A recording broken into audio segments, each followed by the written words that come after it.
welcome back to the channel. And for you guys, if this is the first time you're checking us out, welcome to the channel.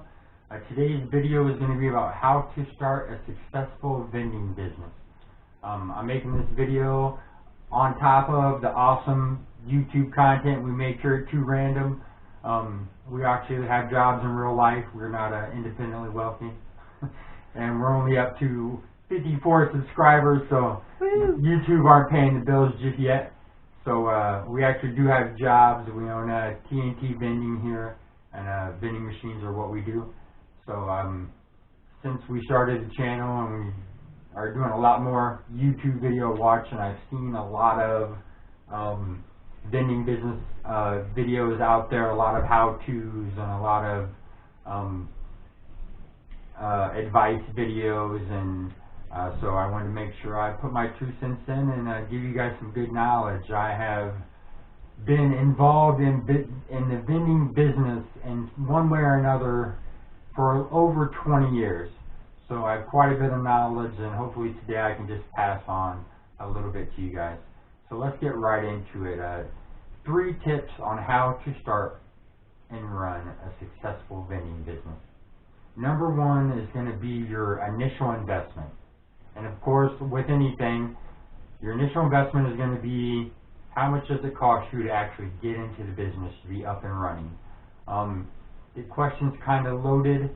The price range can vary from, maybe a couple $1,000s to get started, all the way up to, 50, 60, 70K, depending on, how big you want to go, how fast.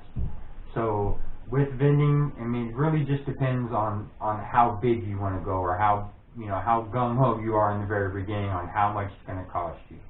But I would say, just on an average, you could probably start out and get yourself a few machines for a couple $1,000s and be ready to go. But if you wanted to go a little bigger, you're probably going to be looking at $4,000, $5,000, $10,000 initial investment to really get a footing in and to see what this business will do for you. Number 2 would be product. Product's going to be huge. Some things to consider is going to be your shelf life. That's going to be a huge thing because, depending on the location, things move faster or slower. You never know. And you want something that you can put in the machine and be confident that it's going to be fresh and good for whoever buys it for a while. So shelf life is a huge thing when you're dealing with your product. Cost versus profit's a huge thing. How much can you buy it for? How much can you sell it for? That's going to vary as well. It might vary from machine to machine. It might vary from location to location. It might vary depending on the area you're in. Some places do that. They will, if you're in an area that can afford more, you charge more. And if you're in an area that can't really afford more, it doesn't really behoove you to charge more because you're not going to make any money. So cost versus profit is huge. Also, and this is one thing I found with my machines, I found they were doing a sale on some tropical fruit Skittles, and I had to have them because I love tropical fruit Skittles, number 1, and number 2, because they were on sale. And then, so I bought them up, and I filled a few of my machines with them, and the people loved them, but the next time I went to get them, I couldn't find them anywhere. So I had to go around and rechange all this stuff back out, and some people were upset because they loved them, and then I couldn't get them again. So that's another thing with the product. You want to make sure you're using things. It's okay if you find something on sale. Obviously, if you can get something, at a lower cost and still sell it for a good profit, that's a great thing. So I'm not saying you can't buy stuff that's on sale, but it's just like anything else. Are you going to be able to get this product over and over again? Is it going to be something, if you go to your machine today and you set it up to vend this product at this price, and then you got to go back a month from now and change the product and change the price and change what it vends, sometimes it's more hassle than it's worth to get you a couple of things on sale. Number 3 tip, location. Location is a big one. Obviously, the locations you get are going to be the heart of your business. there's a few things to think about when you are thinking about a location for your machine. Hours of operation are big. Obviously, vending is a numbers game. The more people that walk by your machine, the more chance it is that one of those people is going to drop some money in it.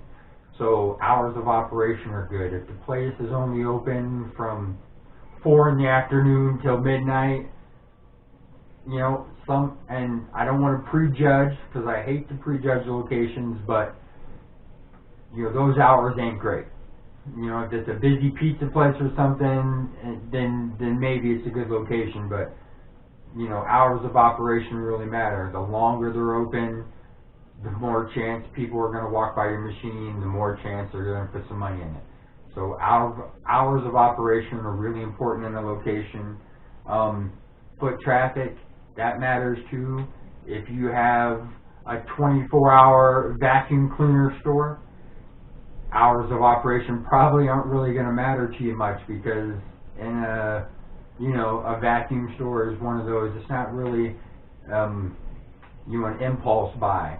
And a lot of people just don't go browse vacuum stores. You know, it's more, you only go to the vacuum store if you need a vacuum. Otherwise, you don't really go to the vacuum store. So when you're getting a location, you want to think about that as well, foot traffic. I mean, if you don't have a lot of people walking by this machine, the odds are you're not going to have a lot of people putting money in the machine. So the amount of foot traffic a location has is very important. Is it in a busy plaza? You know, is it in a building by itself in the back somewhere that maybe gets 8 to 10 cars a day? If it is, no matter how nice a location you think that might be, it's just never going to have the amount of foot traffic to make it profitable for you and your machine. And you fill it up with candy and you leave it set there for 3 months and you end up throwing half your candy away. That's not good. So foot traffic's the big thing. Like I said, stores that are impulse buys, you know, mattress stores, vacuum cleaner stores, musical instrument stores. I know people love to put these machines in Army recruiting centers, Army or Navy recruiting centers, you know, all those recruiting centers. And those guys in those places are awesome. They'll all let you put one in, but, you know, and they'll love it. You'll make a few dollars. You know, the guys that are in there probably will put some money in it, but it will never be the kind of traffic, in and out foot traffic, and people that you're going to need to really make money. So places, stores that are basically driven off of, you know, impulse buys, you want in and out foot traffic. You want places where people are going to be going back and forth in front of your machine. The type of clientele. Does this store get any children? Yes, adults buy this candy too. I have machines in every type of location. I don't prejudge any. I will say that, you know, I don't put stuff in carpet stores and you know, the kind of places I was just talking about, Army recruiting centers, you know, places that just don't get any traffic, because you know, they're great people, but if a lot of people aren't walking by your machine, odds are a lot of money ain't going in your machine. So, and that's just the fact of it. When you're vending, is a numbers business, and the more people that see your machine, the more likely somebody is to put money in it. So you need that constant in and out foot traffic of people that are come through and you know, buy things out of your machine. So clientele matters. If a place has kids, obviously, we were all kids, and I can remember tugging on my mom's coat for my quarter so I could get a gumball or something out of the machine. So a place with kids is always great. You want to keep all those things in mind when you're talking about where you're going to put your machines. That's 3 quick tips on how to start a successful vending business. Like I said, I've been doing this for a very long time, and I could probably ramble on for hours and hours about all the different stuff that I know, my experiences, the things that have happened, what's good, what's bad.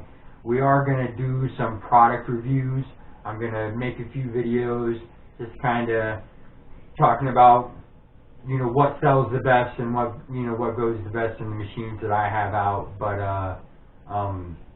if you guys, you have any questions, or there's anything you want to know, or any videos you'd like to see us make, or just, you know, any questions or comments here about the video or anything I've said today, feel free to comment, and I would definitely get back to you. We love to talk to, I love to answer all the comments and talk to people that are talking to me, so feel free. And if you have any ideas or any questions or anything you want to know, just comment down below, and I'll do everything I can to get back to you. If you guys, please, if you like the video, please hit the thumbs up button. If you haven't subscribed to the channel yet, go ahead and subscribe to the channel. We do a lot of really crazy stuff around here, and we're just now really started making videos of it, and this is just the beginning. Hopefully we'll have a lot of really cool stuff for you guys to watch and see. Make sure you hit the subscribe button, and I'll see you guys next time. Thanks for watching the video.